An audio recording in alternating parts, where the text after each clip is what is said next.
Ces 5 livres ont remporté les Goodreads Choice Awards en 2025. Mais est-ce que ça veut pour autant dire qu'ils sont bons? C'est la question à laquelle je tenterai de répondre dans ce vlog lecture. Si jamais vous connaissez pas, les Goodreads Choice Awards, ce sont des prix qui sont remis une fois par année à une sélection de sorties de l'année déterminée par les employés de Goodreads. Peut-être que je me trompe là-dessus. Mais ce qui importe, c'est qu'au final, le gagnant est déterminé par le public. Chaque année, on nous donne une vingtaine de livres pour lesquels on peut voter et celui qui reçoit le plus de votes dans chaque catégorie gagne. C'est un système qui semble absolument merveilleux à première vue parce que ce sont les lecteurs qui déterminent les gagnants. Sauf que la réalité des Goodreads Choice Awards est un petit peu différente. Parce que, au final, on constate que très souvent, les livres qui gagnent reçoivent plus de votes que le nombre de personnes qui l'ont lu. Donc, par exemple, il peut y avoir un livre qui gagne avec 300 000 votes et ce livre a seulement 200 000 lecteurs qui l'ont noté. Alors en tant que personne qui suit les Goodreads Choice Awards depuis vraiment des années, peut-être même 10 ans, ben c'est un prix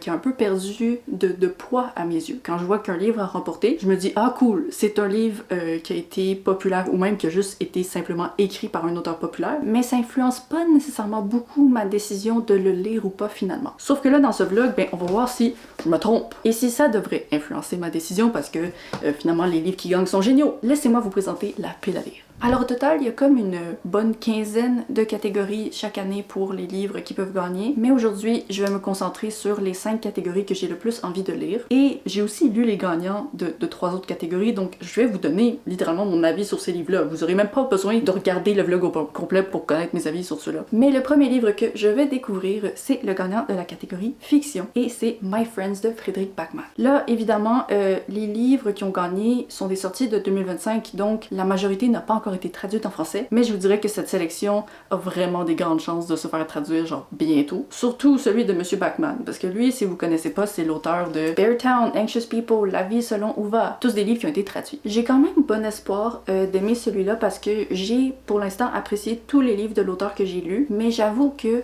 plus je le lis, moins j'aime ce que je lis, tout simplement parce que j'ai l'impression qu'il y a certaines répétitions dans son style, puis même si c'est de la qualité à chaque fois, ben j'ai juste vraiment l'impression de devenir de moins en moins facilement charmée par ce qu'il fait plus j'y suis exposée. Mais donc j'ai quand même très hâte de le lire, puis pour les résumer, on se donne ça dès que j'ai commencé les romans. Le deuxième livre, ce sera le gagnant de la catégorie thriller, et c'est Not Quite Dead Yet de Holly Jackson. Vous reconnaissez peut-être le nom de l'autrice grâce à sa série de thrillers jeunes adultes, Le guide, meurtre mode d'emploi, ça m'est revenu. Et là, c'est son début dans le monde du thriller adulte, donc je suis très curieuse de voir qu'est-ce que ça va donner. Et surtout là, le concept est vraiment intéressant. La fille sait qu'elle va mourir dans genre 8 jours à cause de quelqu'un qui a fait quelque chose pour la tuer, et donc elle doit résoudre son meurtre avant sa mort. C'est vraiment un concept intéressant, vraiment. Ensuite, pour le gagnant de la science-fiction, je regrette de pas avoir googlé exactement comment prononcer le nom d'autrice. The Compound de Aisling Roll. Ça, c'est une sorte de dystopie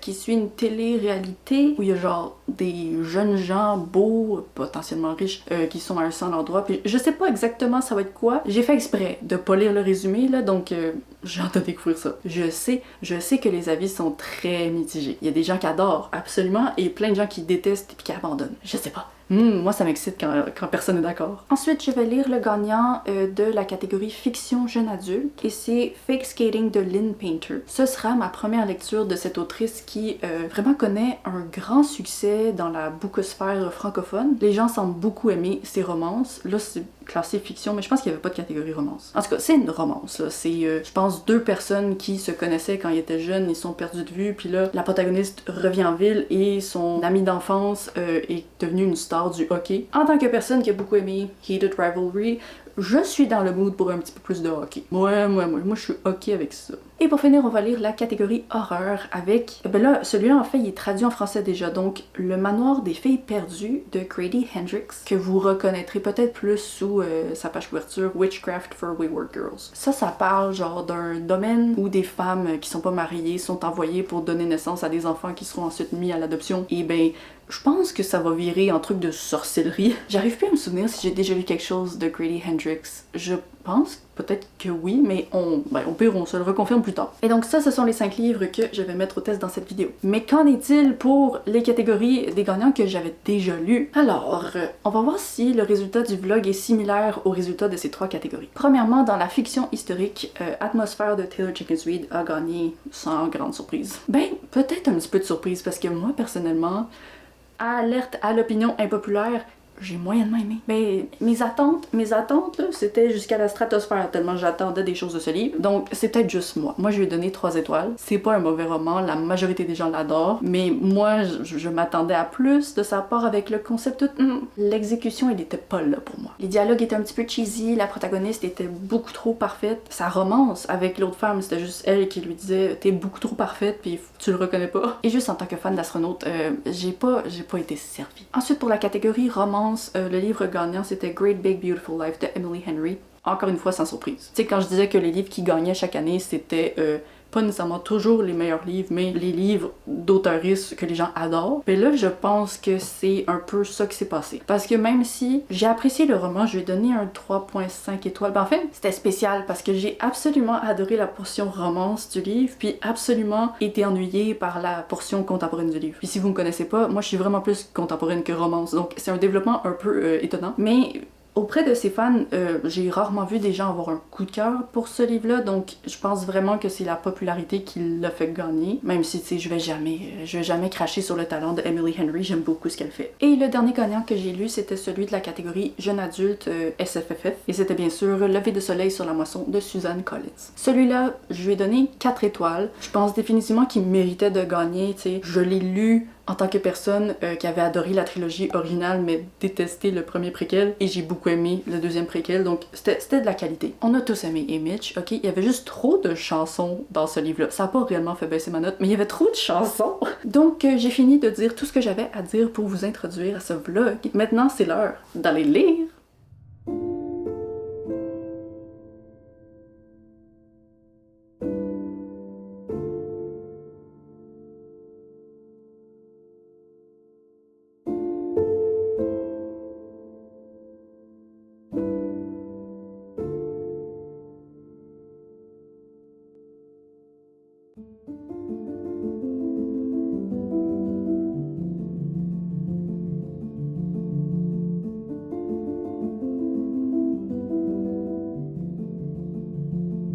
C'est quand même cocasse de lire un roman d'été alors qu'il fait moins 25 dehors et qu'il y a ça de neige partout. Donc j'ai lu les 36 premiers pourcents du roman. Et habituellement, j'attendrais plus les 50% pour vous parler. Mais là, j'ai l'impression que j'approche un moment pivot dans ma lecture, où soit c'est la dernière mise à jour où je vous parle de façon positive du roman, soit c'est la dernière mise à jour où je vous parle de ce livre sans avoir l'intention genre de lui donner 5 étoiles. Je vous donne le résumé puis je vous explique mieux après. Alors ce livre, c'est un contemporain qui suit une orpheline de 18 ans qui a vraiment personne ou quoi que ce soit dans sa vie si c'est pas la carte postale qu'elle traîne partout avec elle et qui est la représentation d'une vraie peinture qui existe. Il se trouve que ce vrai tableau est mis en vente à des enchères dans sa ville et elle va aller le voir pour la première fois et laisser sa petite trace à côté de lui. Et suite à une poursuite policière des gens qui étaient convaincus qu'elle était là pour faire du vandalisme, elle va tomber nez à nez avec, je vais pas dire qui, mais disons quelqu'un qui est très très lié à la peinture. Et ensuite,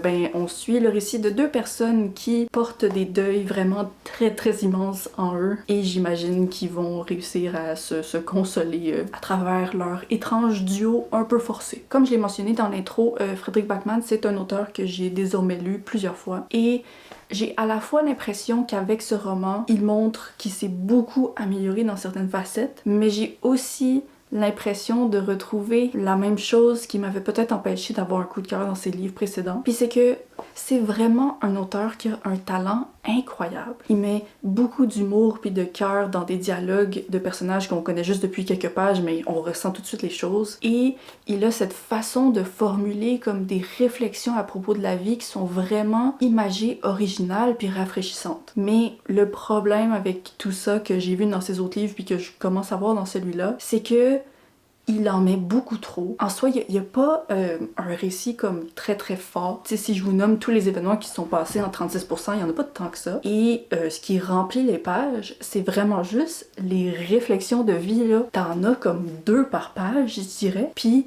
c'est pas qu'elles sont énervantes ou pas pertinentes ou forcées, mais c'est que il y en a tellement... Le gars, il est tellement bon pour trouver des choses à dire que parce que il les dit toutes, ben on dirait que ça leur enlève leur impact à chacune. Genre, il y a plein de citations que si on avait juste suivi des scènes un peu plus normales, là, avec de l'action, blablabla, puis que là, tu m'avais mis cette réflexion-là à travers ça, j'aurais surligné, j'aurais fait « Oh mon Dieu, c'est incroyable, ça m'aurait marqué! » Mais là, puisque c'est à chaque page, puis plusieurs fois par page, il y a rien qui me marque. Il y a vraiment des magnifiques citations que dans un autre livre, j'aurais fait « Ok, peut-être que je vais oublier l'histoire de ce livre-là, mais je vais pas oublier cette phrase-là. » Là, je peux pas m'en souvenir. Je peux pas m'en souvenir, elles sont toutes là, elles sont toutes trop belles. C'est étrange que ce soit genre son talent qui lui nuise, mais c'est vraiment comme ça que je le ressens. Donc, la raison pour laquelle je pense que c'est peut-être comme une mise à jour que je vous fais juste avant un moment pivot dans mon impression de lectrice, c'est que je vois tous les éléments mis en place pour que ce livre soit un coup de cœur, mais je vois aussi tous les éléments mis en place pour que ce livre finisse par vraiment comme m'ennuyer, puis un peu me surstimuler. Je sais pas de quel côté ça va tomber, mais je vais continuer ma lecture, puis on va bien le voir. Pour l'instant, c'est pas un mauvais roman,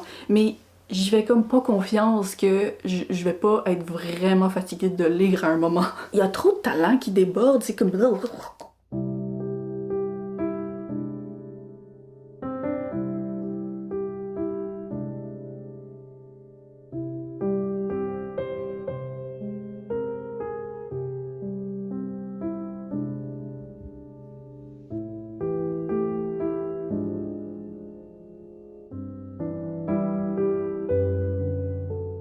Bon, ben j'ai terminé, my friends. On n'est pas allé dans la catastrophe totale niveau appréciation, mais on est définitivement pas allé dans le coup de cœur total. Puis, je pense que le souci, c'est que j'adorais absolument tous les chapitres qui concernaient le présent. La jeune fille avec le... C'est pas un vieil homme, il y a genre 40 ans, mais c'est cet homme d'âge mûr qui racontait ses expériences de jeunesse à cette jeune fille. La magie est restée là pendant tout le long du livre. C'était merveilleux de A à Z au niveau de leurs interactions. Mais tout ce qui était par rapport à l'histoire de cet homme quand il était jeune, j'ai eu du mal à accrocher. Vraiment dans le milieu du roman, où il y a une période là où on parle beaucoup du passé, puis c'était un peu lourd. Ça s'est amélioré par la suite, mais j'ai vu des personnes qui avaient comme abandonné au 60%, puis je peux comprendre pourquoi, parce qu'à un moment donné, si t'es pas investi dans ce qui se passe dans le passé, ben c'est dur de rester intéressé au roman. Moi, je suis contente de l'avoir lu au complet parce que c'est tellement frustrant d'avoir des personnages aussi merveilleux, puis une plume aussi merveilleuse, puis tout est juste merveilleux, mais le résultat est pas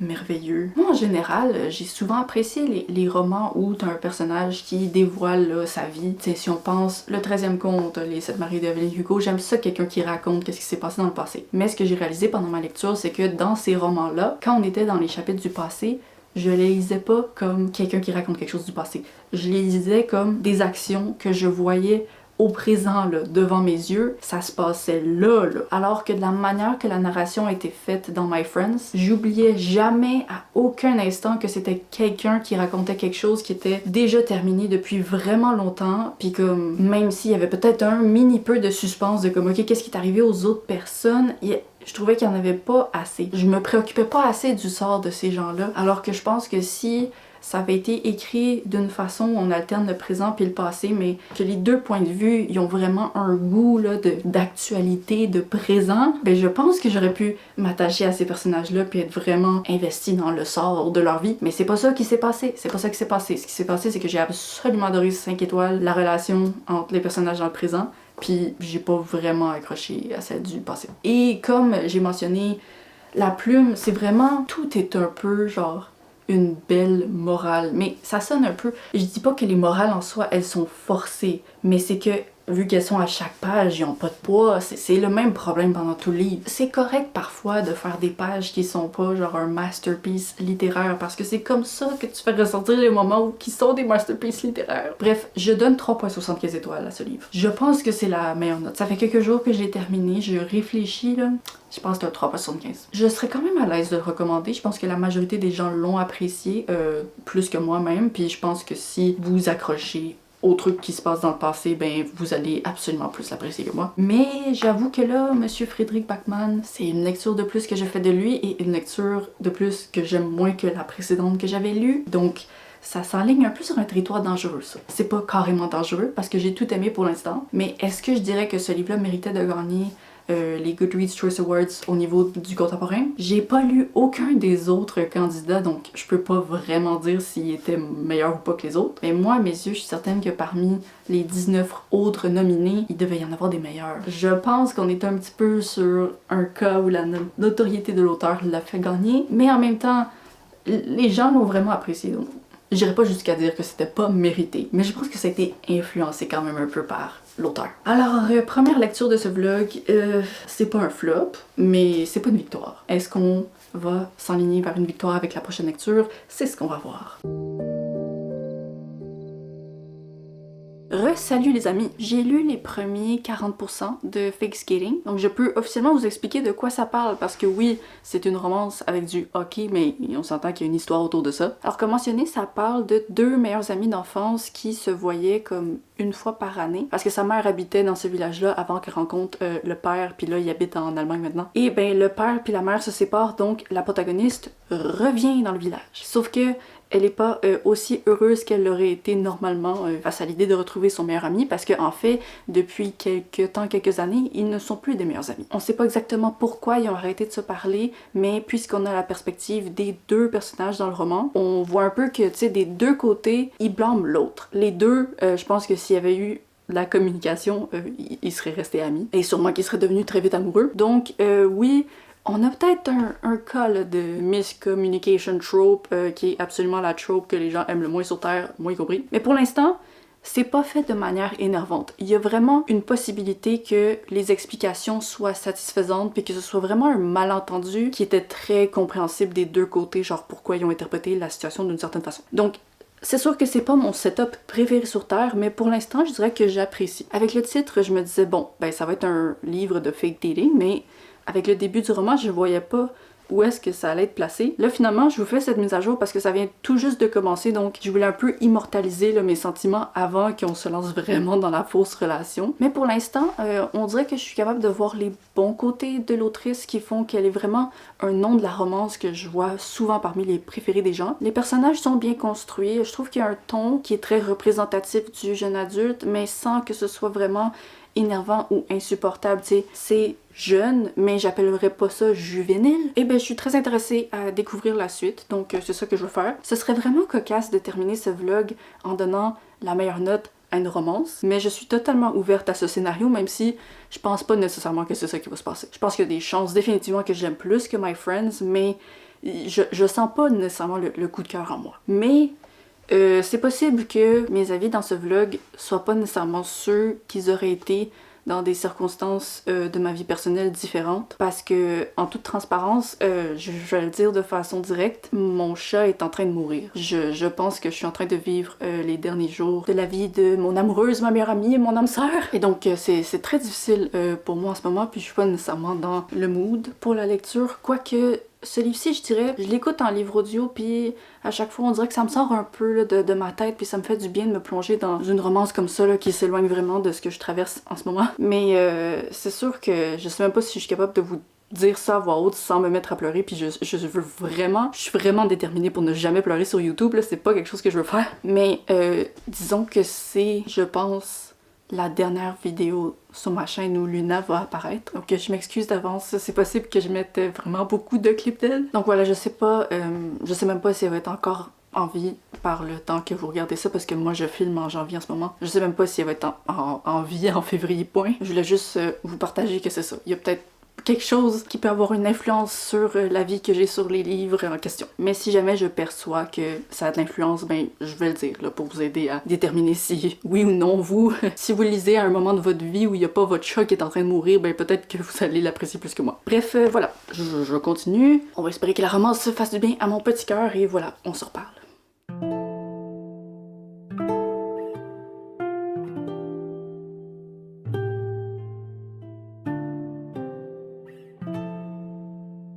Waouh, waouh, ça s'appelle ruiner un livre en cours de route. J'ai terminé Fake Skating, oh mon dieu. Je sais que je suis généralement pas la plus grande fan de la crise des 80% dans la romance où il y a inévitablement un problème qui rallonge un petit peu le truc parce que sinon ben il ferait juste Samy puis tout serait beau. Je sais que je suis pas la plus grande fan de ça. Mais là vraiment, cette crise des 80% c'était pour me tuer. Moi personnellement, cette crise des 80% a été écrite pour me tuer.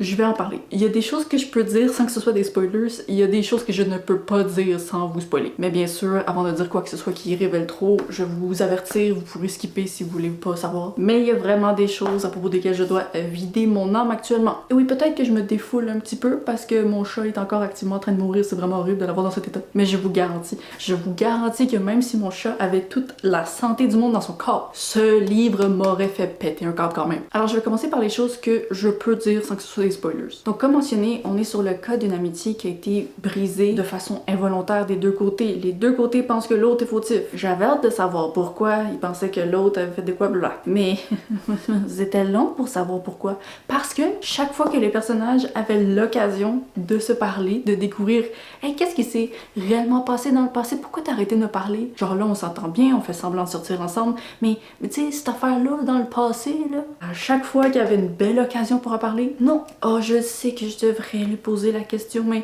j'ai une boule dans la gorge qui me bloque et qui m'empêche de le faire. Waouh! Wow. Hey, c'est pratique ça! Oh mon dieu, une boule dans la gorge! C'est absolument pas juste quelque chose qui est mis là pour rallonger le livre. Oh! Oui, je le crois absolument que le personnage est pas capable de poser la question en ce moment-là. Ou alors, bon, ça, je le pardonne un peu plus, c'est comme, ils vont se poser la question, paf, il y a quelqu'un qui entre dans la pièce puis qui interrompt et ils peuvent plus se parler. J'aime pas ça, mais ça m'énerve moins que juste quand t'as absolument l'opportunité d'en parler puis que tu le fais pas. Ça, c'est genre au 70% du roman, là. On est loin, là. Ensuite, il y avait, tu sais, des petites scènes comme qui rappellent vraiment ce que j'aime moins du contenu jeune adulte. Ça, je trouvais ça un peu inintéressant comme contexte, mais en même temps, je suis pas la personne visée par ce livre, donc ça a le droit d'exister là-dedans. C'est juste, je vais donner un exemple qui peut être un mini spoiler. C'est pas un spoiler genre par rapport au développement du livre puis qu'est-ce qui se passe dedans, mais plus que c'est vraiment juste une scène qui se passe. Donc si vous voulez pas savoir de scène, disons qu'à partir de maintenant, là, ça va être des spoilers jusqu'à autant que je mets à l'écran. Donc il y a un moment où les personnages s'embrassent à l'extérieur de la maison de la protagoniste et il y a le grand-père qui les aperçoit par la fenêtre puis qui sort puis là il parle là, dans le casque du jeune homme puis il lui dit là toi tu vas pas juste utiliser ma fille pour blablabla. Bref, c'était une situation stressante pour les personnages et genre, quelques jours après, ils sont à une fête, une célébration genre familiale. C'est pas juste un party avec des jeunes, il y a aussi de la famille. Puis les jeunes ils sont comme je vous défie de vous embrasser pendant 30 secondes alors que le grand-père est là pour le regarder. Puis là le protagoniste c'est comme oh mais là la fille elle sait pas là à quel point son grand-père genre il m'a rentré dedans par rapport au fait que je l'avais embrassé, mais comme c'est un défi, je peux pas juste abandonner. Puis là la protagoniste était comme ben oui ok on va le faire parce qu'elle sait pas à quel point son grand-père il avait pas été content. Puis là genre ils s'embrassent devant le grand-père, puis ben le grand-père il le voit, puis il est pas content. Genre en quoi c'est intéressant? En quoi c'est intéressant? Donnez-moi quelque chose d'autre pour mettre du piment dans le livre, là. Pourquoi ça? Laissez le grand-père tranquille. Le grand-père a le droit de ne pas vouloir voir sa petite fille enfoncer sa langue dans la bouche d'un autre gars. Tu sais, puis là, je dis que le grand-père, il a été dur avec le protagoniste, mais c'était pas en mode comme ma petite fille, là, elle a pas le droit d'être touchée ou regardée par des garçons, là, il faut qu'on la préserve, telle qu'elle est blanche. C'était quand même en mode bienveillant qui avait été dur avec le protagoniste, mais c'était pas intéressant comme conflit ou je sais pas. Bref, ça c'était les points plus mineurs qui m'énervaient jusqu'à ce que la vraie crise des 80% arrive et fasse fondre toute l'affection que j'avais pour cette histoire. Alors voici la situation. Ok, comme mentionné, c'est du fake dating. Les protagonistes font semblant de sortir ensemble, mais évidemment, ils développent des vrais sentiments et éventuellement, ils se disent ok, ben on s'aime pour de vrai, on va le faire pour de vrai. Et c'est à partir de ce moment-là qu'il fallait un problème pour que le livre continue encore un petit peu. C'est quoi ce problème-là? Ok, le problème c'est que le protagoniste, il y a du beef avec un autre gars avec qui il s'est déjà battu dans le passé, puis quand il s'était battu avec lui, ça avait mis en péril toute sa carrière de hockeyeur parce qu'il était vu comme un garçon troublé, là, blablabla. Donc là, ce qui se passe, c'est que le même dude, il arrive, il provoque intensément le protagoniste parce qu'il sait que le protagoniste il va virer fou, puis qu'il va le frapper, puis qu'après ça, il va pouvoir aller dire ça à la police, puis qu'enfin, il va se faire expulser pour de vrai de la ligue. Donc voilà, ok, il provoque, ils se battent, là, les deux sont amochés, blablabla. La protagoniste, elle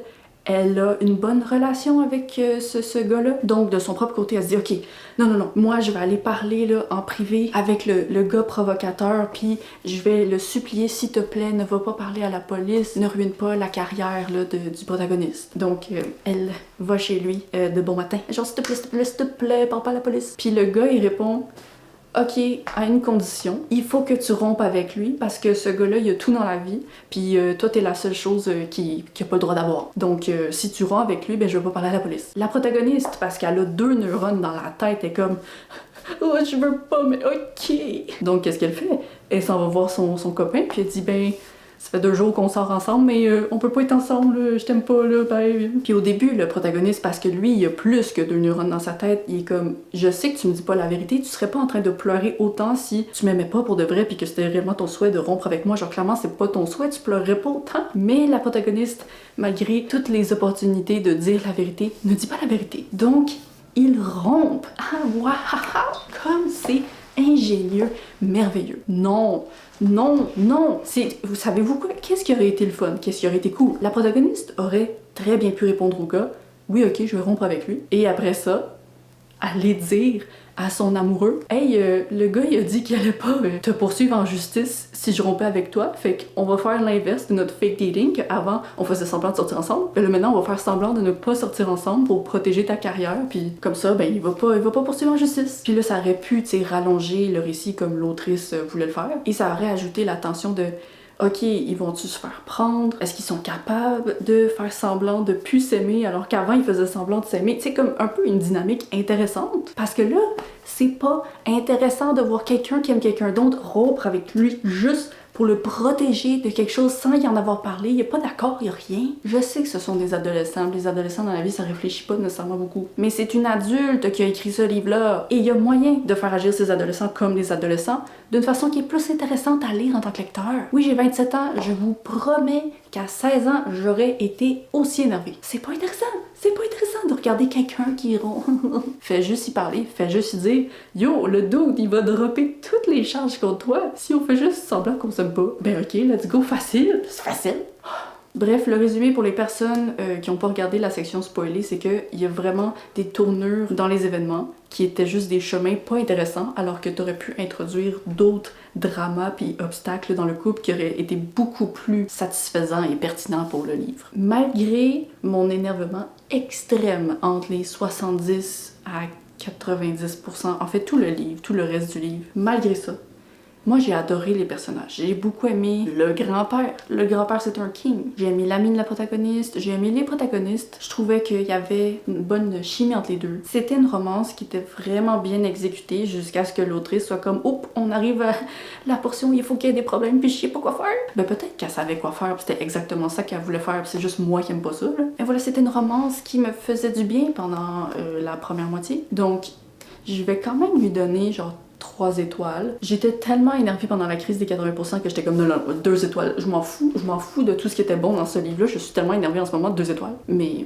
bon, je vais donner 3 étoiles. Si vous n'êtes pas aussi sensible que moi face à comme des problèmes énervants là, de fin de romance, je vous encourage à la lire parce que c'était un bon moment, du bon petit feel good. C'est sûr qu'il y a certaines portes ouvertes dans le récit que je trouve qui n'ont jamais été refermées. Puis qu'aussi, les moments où les personnages se sont enfin parlé des vraies choses, c'était comme tellement rapide que c'était pas satisfaisant alors qu'on attendait tout le livre entier qui se parle de ces choses-là. Bref, il y a plein de petits défauts, mais ça reste que je pourrais comprendre pourquoi quelqu'un lit ce livre et l'aime beaucoup, là, s'il est capable de pardonner des trucs à la fin. Alors, est-ce que ça méritait de gagner dans la catégorie fiction jeune adulte? Je n'ai pas lu les autres livres dans la catégorie encore une fois, mais moi, à mes yeux, non. Je suis pas la plus grande lectrice désormais de jeune adulte parce que ça m'arrive trop souvent de tomber sur des petits scénarios comme ça qui m'énervent vraiment trop. Donc, peut-être que finalement j'aurais lu les 20 nominés puis que j'aurais des problèmes avec chacun d'entre eux, donc celui-là techniquement aurait pu gagner la catégorie. Mais je pense qu'on peut trouver mieux.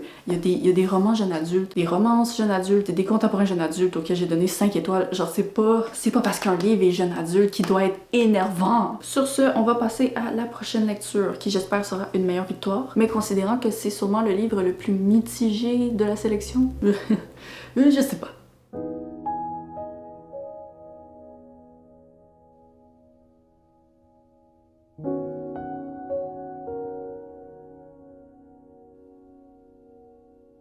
Bonsoir les amis. J'ai lu la première moitié de The Compound, qui était, je rappelle, le gagnant de la catégorie science-fiction. Et c'est un peu étrange de lire ce type de livre pour le gagnant dans science-fiction, parce que même si je comprends, c'est un peu genre dystopie, on s'entend que dans science-fiction, c'est vraiment pas mal juste de la fiction plutôt que de la science. En bref, le principe du livre, c'est qu'on suit des participants d'une télé-réalité qui est comme dans le milieu du désert. Personne se connaît quand ils arrivent là-bas, puis progressivement, il faut qu'ils débloquent à travers certaines missions, genre des objets pour survivre. Tu sais, la maison, il y a littéralement pas de porte, là, fait qu'il faut qu'ils fassent des missions pour débloquer une porte. Et progressivement, les missions, disons que les missions leur font un peu perdre leur humanité. Et ben, c'est un contexte assez flou, on sait pas vraiment c'est quoi l'émission, c'est quoi le principe, comment ça se termine. On sait que c'est pas la première saison, on sait que les participants ont pas mal tous déjà regardé les saisons précédentes, donc ils savent dans quoi ils s'embarquent, mais nous en tant que lecteurs, on sait pas vraiment dans quoi ils s'embarquent. Et ben pour l'instant, je dirais que j'aime ça.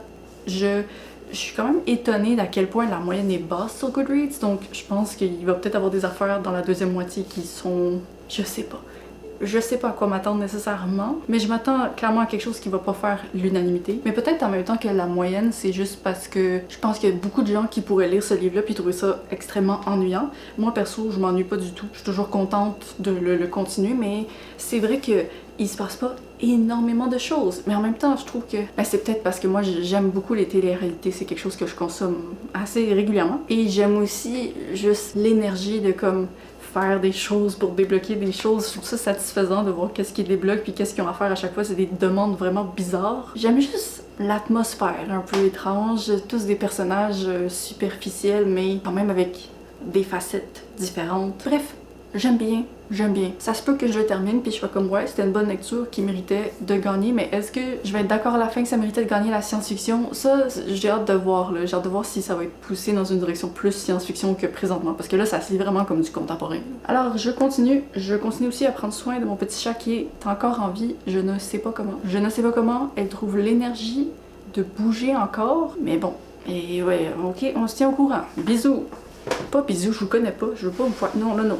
Moi, la bise, non, non, non. Chaque fois dans ma vie que j'ai dû faire une bise à quelqu'un, là, je m'assurais qu'il y avait au moins genre 20 cm entre ma face et la leur. Ok.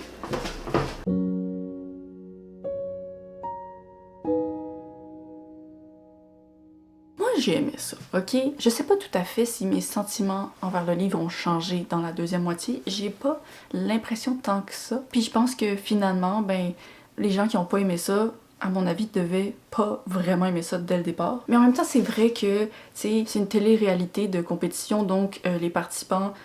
Je sais pas c'est quoi, ça veut dire quoi ce mouvement-là, mais ce que je veux dire, c'est que le nombre rapetisse petit à petit. Les gens se font éliminer, ils partent. Donc, à la fin, ben, t'es pris avec genre 3-4 personnages qui sont, dans certains cas, extrêmement désagréables. Donc, peut-être que c'est à ce niveau-là que les gens ont pu genre débarquer un petit peu parce que oui, ok, oui, les personnages sont pas là pour être aimés. Mais moi, j'ai jamais senti que j'avais débarqué du récit. J'étais sur le train, puis j'étais prête à ce qu'il me mène tout au bout. C'est sûr que la fin... c'est un peu une fin qui nous en donne pas beaucoup. Tu sais, il y a pas beaucoup de jus à la fin. Mais en même temps, je trouve que c'est à l'image du roman. C'est un livre dystopique sur les télé-réalités et à quel point nos désirs matérialistiques, quand on fait tout pour les assouvir, ben ça nous donne pas nécessairement le bonheur qu'on recherchait à travers ça. Donc c'est normal que la conclusion à la fin de la télé-réalité, ce soit juste c'est ça qui est ça. Parce que je pense que pour les personnages qui ont vécu cette expérience, ben c'est ça qui est ça. C'est fini, puis ils sont pas nécessairement mieux placés à la fin.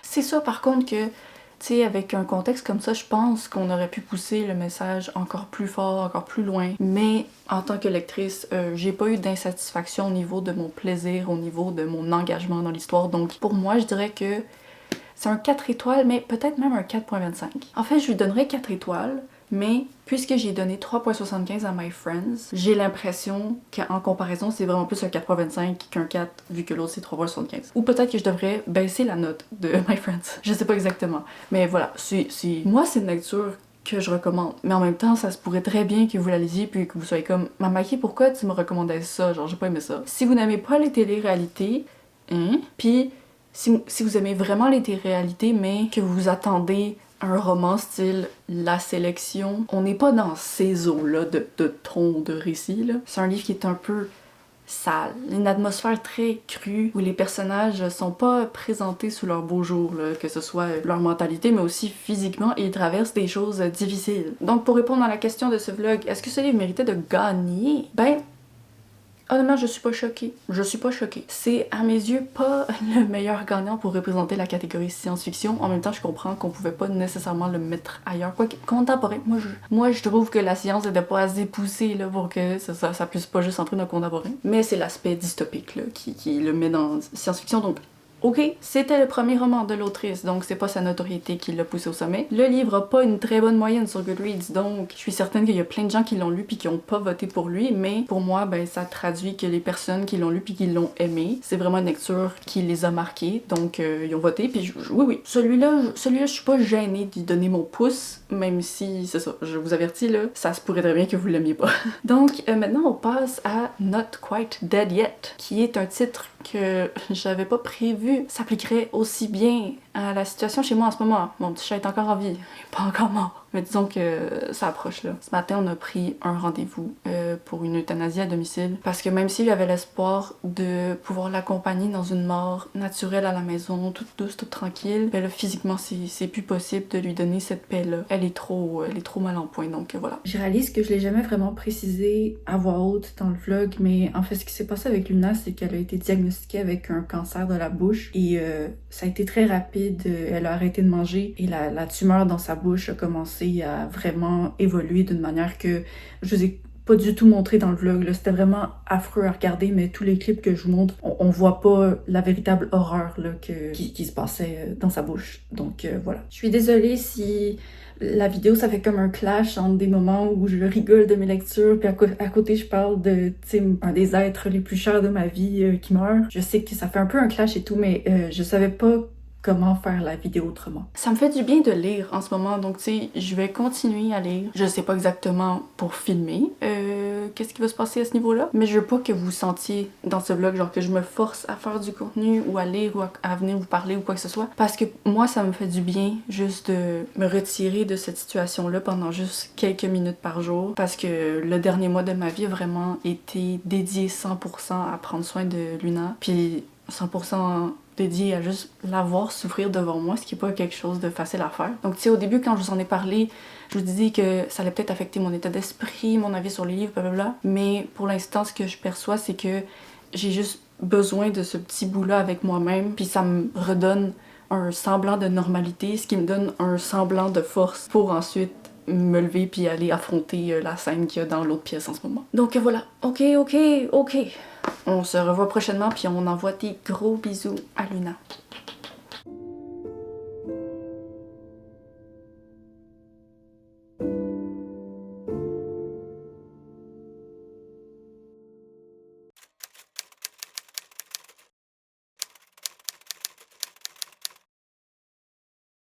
Hello! Mon petit chat est décédé il y a 2 jours. Ça s'est bien passé quand même.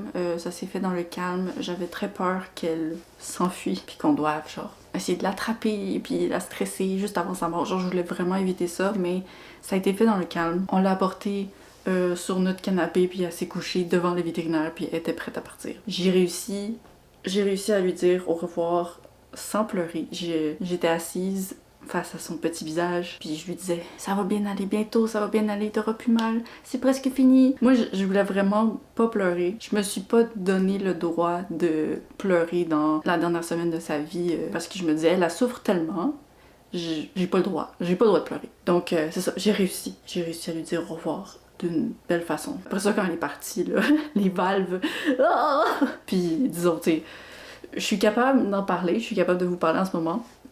Mais je pleure en moyenne 35 fois par jour. C'est ça, c'est la plus grosse perte de ma vie jusqu'à présent. Je sais que un jour je vais pouvoir avoir un autre chat, mais je vais jamais pouvoir avoir Luna. Luna c'était mon âme sœur, mon amoureuse, c'est le meilleur chat que j'aurais pu avoir dans ma vie. Mais j'ai pas envie d'en parler énormément. Si vous voulez vraiment genre les détails, je vais en avoir parlé de façon extrêmement détaillée dans ma dernière vidéo exclusive, puis sinon la semaine prochaine je pense que c'est une FAQ qui sort. Peut-être que je vais en parler là, je sais pas, j'ai pas encore filmé. Bref, ok, maintenant je vais vous parler de lecture. Parce que j'ai commencé Not Quite Dead Yet. Je peux pas. La la sensation de lire ce livre-là avec mon chat à côté qui est not quite dead yet. À ce moment-là, elle était pas encore morte, mais mon Dieu qu'elle était proche de l'être, puis mon Dieu qu'elle est morte maintenant. C'est ce titre-là, oui. Donc, désolée. Désolée, moi, ma façon de gérer le deuil, c'est de faire beaucoup de blagues. Ça se peut que dans mes prochaines vidéos, je mentionne de façon très froide et directe, là, le fait que mon chat soit mort. Mais elle m'aimait comme ça. Elle sait que c'est mon humour. On s'aimait, ok? Puis c'est comme ça que je vais continuer à être parce que c'est comme ça qu'elle m'aimait. Donc, ok, pour de vrai, je parle du livre pour de vrai. Je suis à 40% de ce livre pour l'instant. J'aime ça. J'avoue que là, je prends une petite pause parce que je suis pas nécessairement dans le mood de lire du thriller à propos de quelqu'un qui va mourir. Mais honnêtement, avant ça, je passais un bon moment. Holly Jackson, c'est une autrice que j'ai lue dans sa version jeunesse. Ici, je parle d'un livre qui n'a pas été écrit par Holly Jackson. J'ai aimé. Genre 3.5 étoiles, le guide meurtre mode d'emploi là. Et ben pour l'instant je trouve que avec ce titre adulte, on entre encore là, dans un autre niveau où en tant qu'autrice là, elle se solidifie. Donc c'est l'histoire en bref d'une protagoniste qui se fait frapper derrière. Elle se réveille à l'hôpital, on lui dit hey, on sait pas comment t'as survécu, mais comme la fille est genre ben j'ai survécu, yes. Le docteur est comme ben c'est parce que oui mais non, dans genre peut-être 7 jours, tu vas avoir un anévrisme puis tu vas mourir. Donc la protagoniste, elle a 7 jours pour déterminer c'est qui l'a frappé par en arrière, c'est qui a essayé de la tuer avant que son anévrisme éclate dans sa tête, puis voilà. C'est vraiment un bon concept. On s'entend, c'est vraiment un bon concept. Puis pour l'instant, je suis satisfaite avec l'exécution parce que un truc qui est cool de cette idée, c'est que tous les éléments là qui nous freineraient dans l'histoire habituellement, dans l'enquête pour les tirer, la protagoniste, elle sait qu'elle a juste 7 jours. Alors elle est comme je m'en fous si j'ai pas de mandat pour fouiller ça, genre je vais détruire le sol parce que j'ai juste 7 jours, ok, je vais aller trouver ce que je dois trouver là, je sais qu'il y a un indice. Les gens dans sa famille essaient genre de l'empêcher de faire des affaires. Elle est comme non, elle s'en fout de la perception des gens parce que elle sait que son temps est compté. Donc ça c'est vraiment merveilleux. Puis j'ai l'impression que c'est quelque chose qui pourrait même peut-être aider des personnes qui ont de la misère avec la perception des autres, blablabla. Tu sais, quand tu sais quand est-ce que tu vas mourir, ben les choses qui autrefois te paraissaient importantes, finalement se révèlent comme étant pas importantes du tout, donc tu fais ce que tu veux. Donc j'aime ces aspects-là. Je pense que le défi de ce thriller, par contre, ça va être de me donner une révélation à la fin qui va être comme intéressante, dans le sens que présentement, je vois plein de coupables potentiels, mais je vois pas nécessairement de façon pour l'autrice de comme me révéler quelque chose qui va faire oh mon dieu, j'en reviens pas que telle personne l'a tué pour telle raison. J'ai l'impression en ce moment que peu importe ça va être qui, je vais être comme ah ben ouais, c'est dommage qu'il l'ait tué, genre. Bon là, fait un petit peu trop sombre. Anyway, j'ai plus rien à dire, j'ai fini ma mise à jour. Donc c'est ça, je vais vous en parler quand j'aurai terminé, mais j'ai quand même bon espoir là, que ça va continuer à être une bonne lecture. Je sens que l'autrice a comme confiance en ce qu'elle fait, puis pour l'instant, j'ai l'impression qu'elle a raison de faire confiance en ce qu'elle fait. Est-ce que c'est la catégorie thriller qui va gagner cette vidéo? Je sais pas. On va l'espérer. Ok, là les amis, faut pas faire le saut. Je sais que je suis habillée genre vraiment très peu alors qu'il fait moins 23 dehors. Mais c'est parce que là, je suis en mode action. Il faut que j'agisse. Il faut que je nettoie mon appartement. Parce que là, ce qui se passe en ce moment, c'est que Luna, elle est plus là. Ça laisse un vide extrêmement grand derrière elle. Et ce que je vois dans le vide aussi, c'est toute la saleté qui s'est accumulée pendant le mois où elle était malade et on pouvait pas passer l'aspirateur, là, je voulais rien faire pour la brusquer, je voulais pas faire des trucs qui faisaient vraiment beaucoup de bruit, ça la stresse l'aspirateur. Donc là, c'est le moment. Je pensais pas que j'en étais capable aujourd'hui, honnêtement. J'ai passé, je me suis réveillée vers 10h, puis ensuite je suis restée assise dans mon salon de 10h à 13h sans avoir mangé, sans m'être habillée, sans faire quoi que ce soit. J'ai lu quelques pages de Not Quite Dead Yet, mais comme j'ai même pas tant lu que ça. J'étais juste figée. Je suis comme, il y a plein de choses que je devrais faire en ce moment, mais en même temps, il y a rien que je veux faire parce que Luna est pas là. Comment je peux faire des choses alors que Luna est plus là? Puis hier, je sais pas si vous voyez, je me suis acheté un L en son honneur pour la garder avec moi. J'ai toujours trouvé ça étrange, les gens qui portaient des bijoux avec des lettres, parce qu'à chaque fois, je suis comme, est-ce que c'est la première lettre de ton prénom ou c'est la première lettre de ton partenaire de vie? Ou ça m'a toujours créé des questionnements dans ma tête, mais là genre je comprends. C'est Luna qui est autour de mon cou, puis honnêtement je m'en fous si les gens ils pensent que je m'appelle genre Laura, parce que c'est ça que j'ai autour du cou. Shout out à toutes les Laura qui regardent cette vidéo en ce moment. Donc là il est rendu 16h, puis j'étais encore dans cet espace où j'ai plein de choses qu'il faut que je fasse. J'ai du travail à faire, j'ai pris des contrats supplémentaires en dehors de mon travail principal ou de ma chaîne YouTube qu'il faut que je fasse. Les échéances arrivent, j'ai pas du tout pu avancer parce que mon chat est en train de mourir. Donc voilà, à 16h aujourd'hui j'étais comme il est 16h, j'ai rien fait. Normalement, il aurait fallu que je fasse déjà genre 6 heures de travail sur mon contrat, faudrait que je... Bref, j'étais en train un peu de paniquer, puis je fais bon, c'est quoi la chose numéro 1 qui m'aide quand je panique? C'est de bouger. Faut bouger. Moi, je bouge jamais. Donc là, je viens d'aller faire un mini workout. Vraiment mini parce que j'ai essayé de suivre une vidéo. Je me suis disloqué l'épaule. Ça paraît pas, mais j'ai une clavicule qui est disloquée. Puis quand je fais des trucs avec les bras, ça se redisloque facilement. Là, c'est correct. C'est revenu comme avant, là. Mais voilà. J'ai bougé pour me donner l'énergie de bouger encore plus en faisant l'aspirateur. C'est ça qu'on va faire, là.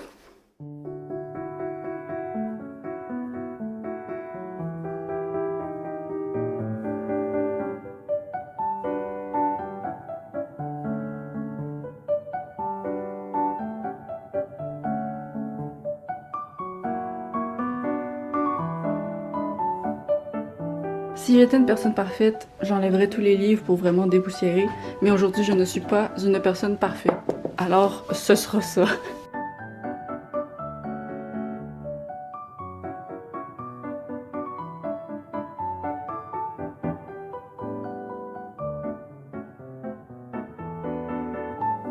Est-ce que vous aussi vous avez ça? Des carnets complètement vides, les 3 le sont là. Un jour je vais les utiliser, pour l'instant ils sont cute. J'ai tout enlevé puis dépoussiéré ici aussi, sauf que c'est le bordel. Un jour qui est pas aujourd'hui, je vais tout sortir puis réorganiser ça, mais pour l'instant ça va rester comme ça.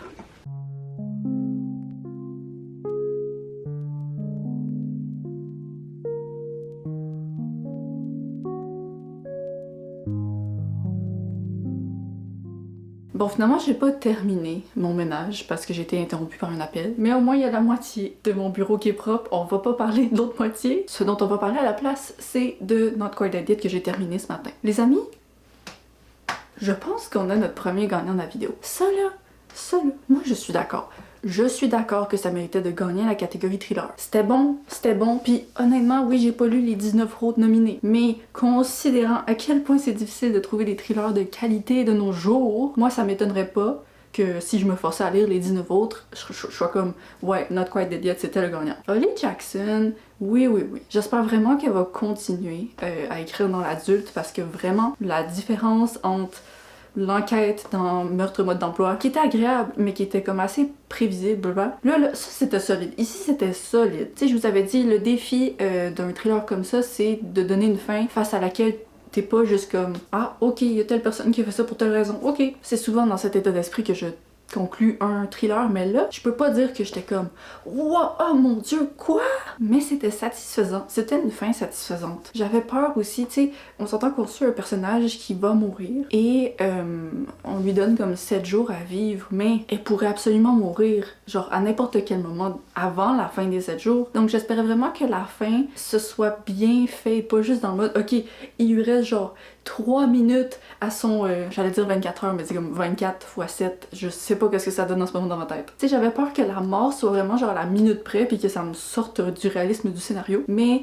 la manière que ça a été fait, je trouve que c'était bien. Aussi, tu sais, à travers le roman, il y a quand même certains rappels là, dans le corps de la protagoniste qu'elle est sur le point de mourir. C'est pas juste comme ok, je vais mourir dans 7 jours, mais d'ici là, je suis vraiment comme aussi en forme qu'une athlète olympique parce que la fille adore à peine, elle fait juste investiguer pour trouver c'est qui l'a tué. Il y a beaucoup de personnages dans le roman, mais je trouvais que tout le monde avait un profil très clair, je savais qui était qui, et c'est le genre de livre où tout le monde pourrait absolument être un suspect parce que tout le monde est un peu effroyable de certaines façons. Mais ce que j'ai apprécié, c'est que des fois il y a des thrillers qui rendent tout le monde tellement détestable que tu t'en fous un peu c'est qui réellement que tu es parce que tout le monde mériterait d'aller en prison tellement c'est horrible. Mais là, même si certainement il y a plus d'une personne qui mériterait d'aller en prison, je trouve quand même que les aspects pas géniaux des personnages sont très réalistes pour une petite communauté, un village comme ça. Ça m'étonnerait pas d'arriver dans une ville puis que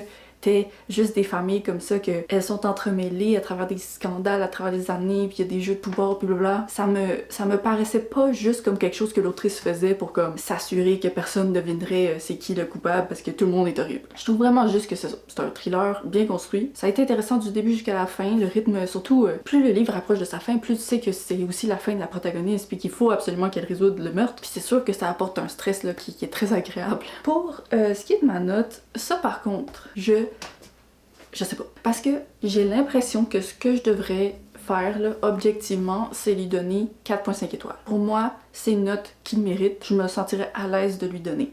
Mais en même temps, même si je pense qu'en tant que thriller, il mérite le 4.5 étoiles, je trouve que en tant que 4.5 étoiles dans la vie, il se compare pas nécessairement à d'autres livres que j'ai lus. Genre par exemple, tu sais, dans mon top 10 de fin d'année, il y avait la moitié des livres auxquels j'avais donné 4.5 étoiles. Est-ce que je pense que Not Quite Dead Yet va se retrouver dans mon top 10 de 2026? Je penserais pas. Alors, s'il se retrouve dans mon top 10 de 2026, ça va être parce que j'ai vraiment pas réussi à trouver beaucoup de coups de cœur. Mais en même temps, il était vraiment de qualité, il était addictif, bien exécuté, il m'a pas trop énervé. Il y a un petit moment à la fin qui m'a... le violon de mon énervement, il commençait à chanter un petit peu, mais ça n'a pas été long. Bref, c'est ça, je le recommande. Je me sens très à l'aise de recommander ce livre-là. Je pense que la majorité des gens qui le liraient passeraient un très bon moment. Et à mes yeux, c'est pas la notoriété de l'autrice qui lui a fait gagner ce prix Goodreads. Moi, je pense que c'est le livre entièrement. On aime ça, enfin, une vraie victoire là, dans ce livre. Enfin, tu sais, j'ai apprécié The Compound, mais on s'entend... Je trouve ça un peu étrange qu'il ait gagné la catégorie. Là, ça, là, bon, oui, il nous reste un livre désormais à mettre au test dans le vlog. J'espère que ça va être aussi positif. On verra bien.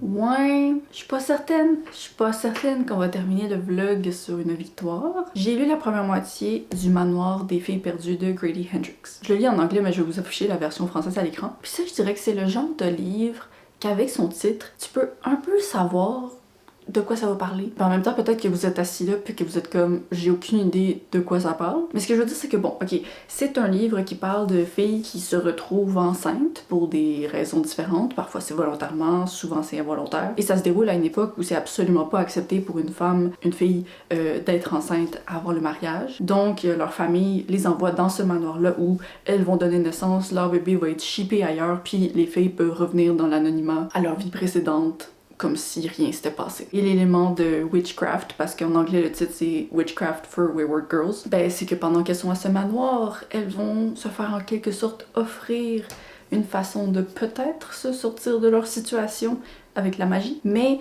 ce que je veux dire par comme le titre dit tout, c'est que on suit des filles dans un manoir qui vont apprendre la magie. Genre je trouve que si tu lis le résumé, en fait c'est plus ça, c'est pas le titre, c'est le résumé du livre. Si tu lis le résumé du livre, pour l'instant l'impression que ça me donne, c'est que t'as lu le livre parce que t'as lu le résumé. Tu sais, je suis à la moitié puis la magie a à peine été utilisée. Oui, j'ai aimé la manière que ça a été fait, mais c'est vraiment juste comme le récit historique de qu'est-ce qui se passe avec ces filles-là qui sont mises de côté, qui sont complètement maltraitées dans la société parce qu'elles sont enceintes avant le mariage. Et si vous avez déjà lu un livre qui traite de ces sujets-là, ben c'est ça. Et l'aspect que je trouve le plus décevant pour l'instant, c'est que c'est un roman dans la catégorie horreur. Mais pour l'instant, la seule horreur que je vois, c'est la réalité. Mis à part les quelques éléments de magie, c'est une fiction historique et oui, c'est horrible. Mais si ça mérite comme de gagner la catégorie horreur, ben j'en ai beaucoup là, des fictions de Deuxième Guerre mondiale qui méritent de gagner la catégorie horreur. Donc pour l'instant, là, je suis pas convaincue par la victoire de ce livre dans cette catégorie. Je vais aussi comme le juger en dehors du fait que, ok, il a gagné ça. Là, j'en parle très négativement, mais c'est pas une lecture que je déteste. C'est juste que c'est une lecture qui m'offre rien de particulièrement nouveau ou horrible. Donc tu sais, je vais le lire au complet parce que c'est pas une lecture qui est désagréable, c'est pas carrément ennuyant. J'aime les personnages des filles, je trouve qu'ils sont intéressantes, comment elles parlent entre elles. Je suis curieuse de voir où est-ce que ça va aboutir tout ça. Mais pour l'instant, la première moitié du livre que j'ai lu, j'ai l'impression que c'est un livre que j'ai déjà lu. Peut-être que dans la deuxième moitié, il y a plein de choses qui vont débouler puis que ça va être oh ok, mon avis va être changé complètement. C'est très possible. Je reste ouverte, mais disons que j'ai pas très grand espoir. Là aujourd'hui, pour la première fois en 2026, je vais avoir une sortie sociale. Nous sommes le 13 février et dans 40 minutes, il y a mon ami Kim qui s'en vient. Kim que vous connaissez si vous l'avez suivi sur sa chaîne, autrefois qui s'appelait Hello Kimmy et maintenant c'est Kim Brouillard. On va aller faire du petit magasinage de livres en ville. Moi j'ai pas acheté de livres pour l'instant en 2026, puis j'ai une carte cadeau. Donc on va voir avec quoi je reviens. Bisous bisous!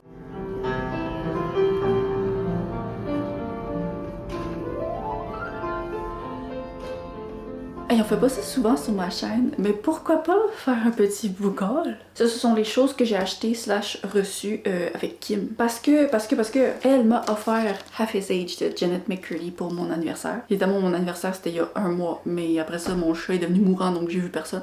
Quelle idée de filmer avec Rocket, ma maquille! Je suis très excitée de lire, il était dans ma palle pour l'année. Je pense que si un livre qui pourrait peut-être être mon premier 5 étoiles de 2026, peut-être lui. Ensuite, mes achats. J'avais une carte Indigo donc j'ai pu me permettre un peu plus d'achats que d'habitude. Parce que l'année dernière, honnêtement, je pense que j'ai acheté 3 livres. J'essayais de suivre là, mes achats pendant l'année parce que pendant une bonne partie de 2025, j'avais pas d'emploi stable. Et je pense qu'au total, si on exclut les livres que j'ai achetés avec des cartes cadeaux, j'ai seulement déboursé de mon propre argent, genre 50$ en livres en 2025. Donc là, je me suis dit, ok, on se lâche un peu lousse, hein? Alors, tout va bien, tout va bien. Tout ne va pas bien. A Sociopath's Guide to Successful Marriage. Ben, je pense que le titre dit un peu de quoi ça parle. C'est une femme qui est sociopathe, mais qui est dans un merveilleux mariage avec son mari et qui a 2 enfants et qui est prête à tuer pour sa famille. Parce que pourquoi pas? Je pense que ça va être intéressant.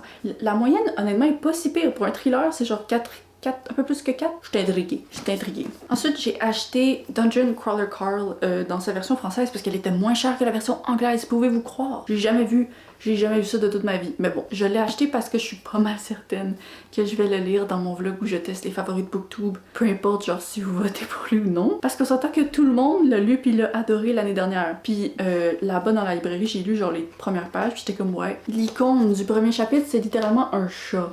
Moi, je suis comme, ok, j'ai besoin de chat dans ma vie. J'ai besoin de pas avoir le hockey surtout. Quelle idée de filmer un maquis! C'est parce que je veux filmer aujourd'hui, puis moi, quand j'ai le hockey, je l'ai pendant 24 heures. Je sais pas si ça vous arrive aussi, mais moi, si je commence le hockey à n'importe quelle heure de la journée, je l'ai tant que j'ai pas eu une nuit de sommeil. Genre, ça ne me quitte pas. Et j'ai acheté 2 livres qui étaient soldés. Je sais qu'en France, vous avez pas nécessairement ça, mais nous, c'est plutôt fréquent dans les librairies anglophones. Francophones, beaucoup moins, mais les librairies anglophones, d'habitude, tu peux trouver des assez bons deals. Comme là, les 2 livres ici, ils étaient à 8$ chaque. Alors, j'ai acheté Rouge de Mona Awad. Évidemment, j'ai pas adoré Bonnie, mais c'était tellement particulier que je suis juste curieuse de voir qu'est-ce que l'autrice fait d'autre. Puis là ici je pense qu'on parle du monde de la beauté et sûrement d'une façon assez horrible et confuse. La moyenne n'est pas très bonne sur Goodreads, mais honnêtement c'est à ça que je m'attends avec les romans de cette autrice là. Je pense qu'ils sont pas faits pour tout le monde et c'est fait exprès. C'est un peu la même chose je pense pour le prochain livre, mais je sais pas c'est quoi la note. Alone with You in the Ether de Olivia Blake. C'est l'autrice de The Atlas que j'avais apprécié. J'espère que c'est pas énervant pour vous, ok? C'est énervant pour moi, mais j'espère que c'est pas énervant pour vous au moins. J'ai vu beaucoup de gens l'aimer sur Booktube. Je pense que Estelle l'avait adoré, je pense que je sais plus qui, je sais plus où, mais je sais que les gens l'ont adoré. Je sais même pas de quoi ça parle honnêtement, je pense que c'est une histoire d'amour, comme ça le dit juste ici, mais on verra. Un jour, quand est-ce que je vais lire ces livres-là? Je sais pas. Donc là, je voulais vous parler aussi de ma lecture en cours parce que je l'ai terminée. Mais considérant que mon hockey risque de transformer l'expérience de tournage de façon très désagréable, je pense que je vais attendre. Parfois, il y a des petites accalmies là, avant que ça revienne, donc je vais essayer d'attraper la prochaine accalmie. On se répare. Rebonjour. J'ai mangé du thaïlandais épicé. Puis là, pour l'instant, j'ai pas le hockey. Je sais qu'il va revenir. J'espère juste que ce sera pas pendant que je filme. Alors, j'ai terminé la dernière lecture, Le Manoir des Filles Perdues. Je dois dire que la deuxième moitié, ça s'est mieux passé que la première. Il y avait de l'action, il y avait des scènes, honnêtement c'était spooky. Il y a des petites scènes, j'ai eu du petit stress. Il y a eu de l'horreur en termes de corps. C'est un peu genre de l'horreur corporelle, mais en même temps c'est quasiment de l'horreur réaliste parce qu'il y a certaines choses que c'est juste bien la réalité. D'avoir un corps qui peut donner naissance, ah c'est merveilleux! Je sais pas si vous pouvez deviner, mais moi donner naissance à un enfant c'est absolument pas quelque chose qui m'intéressait dans cette vie. Mais c'est ça, tu sais, le rythme vraiment s'est accéléré. J'ai davantage vu c'était quoi la personnalité du livre, c'est quoi qui le différencie des autres. Mais est-ce que ça a été suffisant pour vraiment tirer mon avis final vers le haut? Ben, je pense que ça l'a tiré un peu vers le haut. Je lui donnerais un bon 3 étoiles. Mais pour moi, c'est juste pas un livre qui devait faire 500 pages. Je comprends pas pourquoi ce livre faisait 500 pages. Je pense qu'il y a beaucoup de gens qui regardent cette vidéo en ce moment qui le liraient puis qui l'aimeraient beaucoup plus que moi. Je vois totalement un profil de lecteur là, qui lirait The Compound puis qui serait comme « Ah, j'ai détesté ça, c'était super ennuyant », puis qui lirait Le Manoir des filles perdues puis serait comme « Ah, pendant tout le long, j'étais très investie ». Je le vois totalement. Mais est-ce que je comprends pourquoi les gens ont voté pour ce livre-là pour gagner la catégorie horreur? Non. Parce que même dans les moments là, les plus stressants, les plus horribles, pour moi, je trouve juste que ça entre dans la catégorie, tu sais, de la fantaisie, fantastique, paranormale. Je trouve juste pas que c'est un livre qui cherche à faire les mêmes choses exactement que les autres textes qui sont typiques du genre de l'horreur. Puis je dis pas non plus que tous les romans d'horreur doivent faire certaines choses, paraître d'une certaine façon. Genre, moi, je suis une lectrice qui aime davantage les romans d'horreur qui sont plus subtils dans leur approche ou blablabla. Par exemple, un de mes livres préférés de l'année dernière, c'était Nos femmes sous la mer, qui est un roman d'horreur, mais vraiment très très très douce. Mais ça, je trouve que même s'il y avait moins de scènes stressantes que dans ce livre-ci, genre, lui, j'aurais mieux compris qu'il soit un gagnant d'une catégorie horreur. Je sais pas si ça a du sens de la manière que j'en parle, mais voilà. C'est une lecture agréable avec plein de bons côtés. C'est sûr qu'il y a un beau sentiment de camaraderie féminine avec des filles là, qui traversent des choses comme ça, qui ont toutes des désirs différents sur à quoi leur vie devrait ressembler après la naissance de leur bébé, mais qui sont toutes unies par le fait que la société leur impose d'avoir honte de ce qui leur arrive. La société protège complètement les hommes qui sont responsables tout autant de ce qui leur arrive, voire dans certains cas 100% responsables. Donc c'est ça, j'ai déjà dit, mais si le résumé vous intéresse, je vous encourage à lire ce livre parce que c'est vraiment un livre qui représente bien son résumé. Mais s'il y a rien qui vous accroche particulièrement dans le résumé, c'est comme il manque un peu de piquant, ben il n'y a pas nécessairement de piquant dans le roman. Donc maintenant que j'ai terminé tous les romans du vlog, on peut répondre à ma question initiale. Est-ce que les gagnants des Goodreads Choice Awards sont des livres qui méritent leur position au sommet, ou est-ce que ce sont des livres qui se retrouvent au sommet parce que leur auteur a déjà une certaine notoriété ou le livre est simplement plus populaire que les autres? Est-ce qu'on est capable de trouver des bons romans en se fiant uniquement aux gagnants des Goodreads? La réponse se trouve un petit peu dans le milieu. Oui, il y a certainement des gagnants qui ont été propulsés vers leur victoire à cause de leur auteur. C'est clair comme de l'eau de roche. Mais d'un autre côté, tous les livres que j'ai lus dans ce vlog et les livres que j'avais lus parmi les gagnants avant de filmer le vlog, tous ces livres-là ont eu une note de 3 étoiles et plus. Et peut-être que pour vous, c'est comme pas une très bonne note, mais moi dans la vie, si je lis 8 romans, la probabilité statistique que un de ces romans reçoive moins de 3 étoiles est très haute. En général, je dirais que tous les 8 livres, je lis au moins 2 lectures qui reçoivent 2, 2.5, 2.75. Donc le fait que j'ai lu 8 gagnants de cette année et qu'aucun soit descendu en dessous des 3 étoiles, moi ça me porte à croire que, du moins pour l'échantillon de 2025, les livres qui ont gagné sont quand même des lectures agréables garantie. Pas des lectures incroyables, pas des coups de cœur, mais je pense que pour tous les livres de la liste que j'ai lus et qui ont gagné, il existe absolument beaucoup de lecteurs qui pourraient les lire et les apprécier, passer un bon moment. Est-ce que être un livre agréable, ça fait que tu mérites de gagner le prix? Ben, pas nécessairement, mais en même temps, ça dépend toujours de la sélection autour. Donc je sais pas. Moi, ça me rassure quand même un petit peu parce que j'entendais tellement parler en mal des gagnants des Goodreads Choice Awards de chaque année. Les gens disaient « Oh mon Dieu, j'ai lu les livres qui ont gagné puis j'ai tout détesté, blablabla. » Donc tu sais, moi, je m'attendais vraiment à un vlog qui allait être moins positif que ce qui a été au final. Mais il faut dire que quand on regarde la sélection des 8 livres que j'ai lus, ben il y a beaucoup de 3 étoiles quand même.